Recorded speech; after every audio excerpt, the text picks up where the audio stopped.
आपल्याकडे यावर्षी 20 मार्च 2026ला स्वामी समर्थ महाराजांचा प्रकट दिन आहे. तर चैत्र शुक्ल द्वितीयाला स्वामी समर्थ महाराजांचा प्रकट दिन असतो. या प्रकट दिनाचं औचित्य साधून आपल्याला 21 दिवसांची पारायण सेवा करायची आहे. तर ती पारायण सेवा कशी करावी, त्याच्या नियम आणि अटी कोणत्या आहेत, त्याचबरोबर पारायण सेवा का करावी या संदर्भातलाच हा व्हिडिओ आहे, तर पूर्ण बघा. श्री स्वामी समर्थ मंडळी, आपल्याकडे येत्या 20 मार्चला स्वामी समर्थ महाराजांचा प्रगट दिन आहे. या दिवशी स्वामी समर्थ महाराज पृथ्वीवरती प्रगट झाले होते. त्यांनी कोणाच्याही पोटी जन्म घेतलेला नाही, ते स्वतः प्रगट झालेले आहे. म्हणूनच त्यांचा प्रगट दिन साजरा केला जातो. या दिवशी म्हणजे चैत्र शुक्ल द्वितीयाला त्यांचा प्रकट दिन असतो. तर आपल्या इच्छा पूर्ण होण्यासाठी, तुमच्या कोणत्याही इच्छा असतील, मागण्या असतील, लग्न जुळत नसेल, नोकरी मिळत नसेल, कोणत्याही सांसारिक अडचणी असतील, तर त्याही पूर्ण होण्यासाठी तुम्हाला स्वामी समर्थ महाराजांची 21 दिवसांची अत्यंत प्रभावी अशी सेवा करायची आहे. ती म्हणजे आपल्याला स्वामी चरित्र सारामृताचे एकूण 21 पारायण करायचे आहे. स्वामी चरित्र सारामृतामध्ये एकूण 1 ते 21 अध्याय आहेत.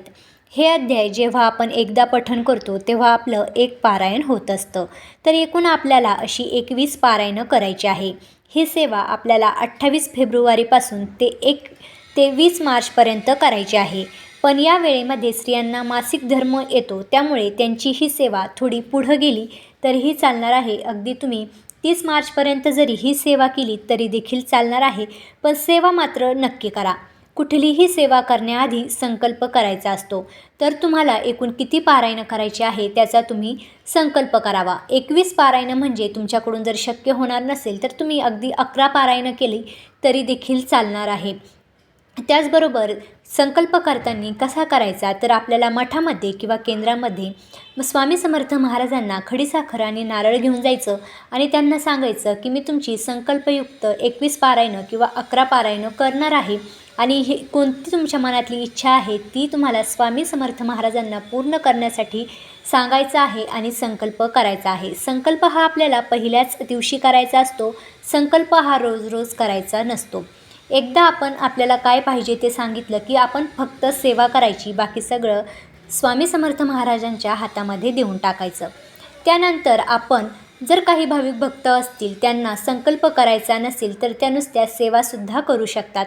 कारण काहींकडे खूप जास्त काम असतं, मग त्यांना बंधनयुक्त सेवा होत नाहीत. म्हणून त्यांनी त्यांच्या इच्छाशक्तीने जेव्हा जमेल, जसं जमेल तशी सेवा केली तरीही चालणार आहे. कारण सेवेला जास्त महत्त्व आहे. आपण कशी सेवा करतो, किती करतो, त्यापेक्षा किती मनापासून करतो हे देखील जास्त महत्त्वाचं आहे. स्वामी समर्थ महाराजांचं पारायण करताना मांडणी करायची का, तर स्वामी समर्थ महाराजांच्या हे पारायण करताना मांडणी करण्याची अजिबात गरज नाही. तुम्ही तुमच्या देवघरासमोर, देव्हाऱ्यासमोर बसून देखील या पारायणाची म्हणजे पारायण करू शकता.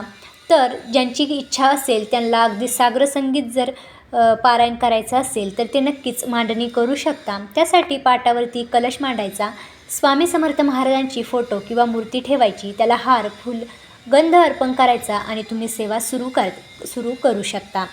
त्याबरोबरच आपल्याला या कालावधीमध्ये परान्न वर्ज्य आहे. इतरांच्या हातचं आपल्याला या कालावधीमध्ये खायचं नाही, कारण परान्न घेतल्याने आपल्याला दोष लागत असतो. म्हणूनच आपण परान्न घ्यायचं नाही.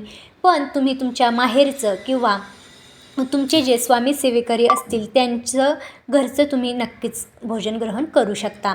या उलट तुम्हाला मांसाहार कडकडीत बंद करायचा आहे. तुमच्या घरातील जर इतर सदस्य खात असतील तर ठीक आहे, पण जे कोणी सेवेकरी वाचन करत आहे, पारायण करत आहे, त्यांनी मांसाहार खाऊ नये. ब्रह्मचर्याचं पालन तुमच्याच्याने शक्य होत असेल तर करावं, नाही केलं तरी देखील काही हरकत नाही. त्याबरोबरच असं म्हणतात की सेवा कशी करावी, तर एकाच बैठकीत सेवा करण्याची सुद्धा गरज नाही. कारण 1 ते 21 अध्याय असतात.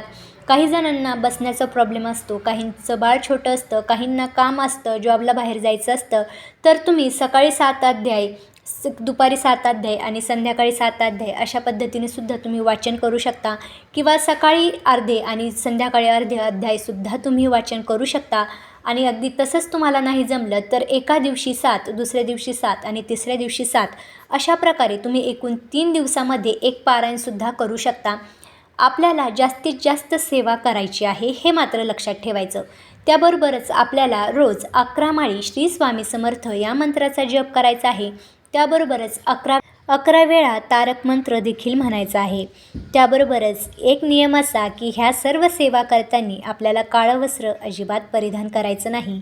त्या व्यतिरिक्त या सेवेसाठी कुठलाच नियम नाही. तुम्ही अगदी कांदा लसूणसुद्धा खाऊ शकता.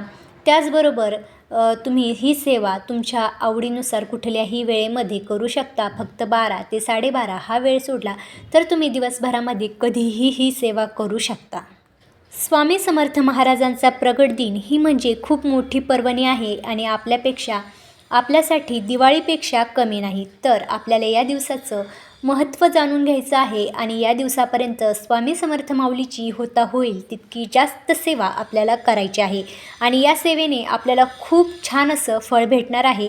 तर प्रत्येकाने आवर्जून स्वामी चरित्र सारामृताचे पारायण आपल्या घरामध्ये नक्की करायचं आहे. तर भेटूया पुढच्या आणखीन एका व्हिडिओमध्ये नवीन माहितीसह. तोपर्यंत श्री स्वामी समर्थ.